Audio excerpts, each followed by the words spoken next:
Today we are jumping into Genesis chapter 48. So, hey, let's dive in with a brief summary. So, after moving to Egypt, Jacob decides to give a big part of his special family blessing to Joseph's two oldest sons, Ephraim and Manasseh. Jacob, who has been talking about his own death for quite some time, is now really close to passing. And when Joseph learns his father is very sick, he brings his two sons to get Jacob's blessing. Now, despite being very weak and having trouble even sitting up in his bed, Jacob is ready for this moment. He starts by remembering when God appeared to him in a place called Luz, also as we know as Bethel, and God promised to make his family a great nation in Canaan. Jacob wants Joseph and his sons to know how important this promise really is. He then says he will treat Joseph's sons as his own, putting them ahead of his actual first sons, Reuben and Simeon. Now, this means Joseph's family will get a bigger share of what Jacob leaves behind. Now, a little side note perspective here is that Jacob still really misses Rachel, Joseph's mother. He misses her a lot, and this might be kind of a way of honoring her memory. So Jacob's next action is kind of ironic if we take time to reflect on his own younger days. He once, if we remember, tricked his blind father into blessing him instead of his older brother Esau. Now, with his own eyesight failing, Jacob asks Joseph to tell him who is standing in front of him. Despite often worrying and complaining, Jacob acknowledges that God has blessed him greatly, especially by allowing him to reunite with Joseph, who he thought was dead, and to see Joseph's children.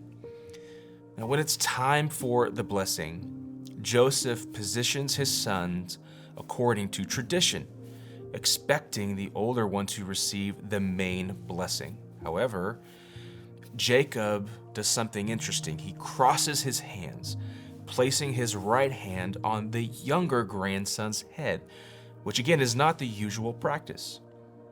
Jacob's blessing asks for God's guidance and blessings for Ephraim and Manasseh, similar to those he received in his own life. He wants them to continue the legacy of Abraham and Isaac. Now, in this moment, Joseph, for whatever reason, is upset when he sees Jacob crossing his hands, possibly thinking it was a mistake or maybe even disagreeing with the decision to favor the younger son Ephraim. But Jacob explains that this is on purpose, predicting that Ephraim and Manasseh will both be successful, but Ephraim will be more so. Now, in the end, Jacob gives Joseph and his descendants a specific piece of land in Canaan, which quite possibly could be Shechem, a place his sons had conquered earlier. Now, this land, not previously mentioned in Genesis, becomes part of Jacob's legacy to Joseph. Jacob's actions and blessings for his sons and grandsons, they set the stage for future events and the distribution of the Israelites in the promised land. Now, as we kind of wrap up our summary of Genesis 48, let's look at just 3 points of reflection. The first thing that we see is God's unexpected grace.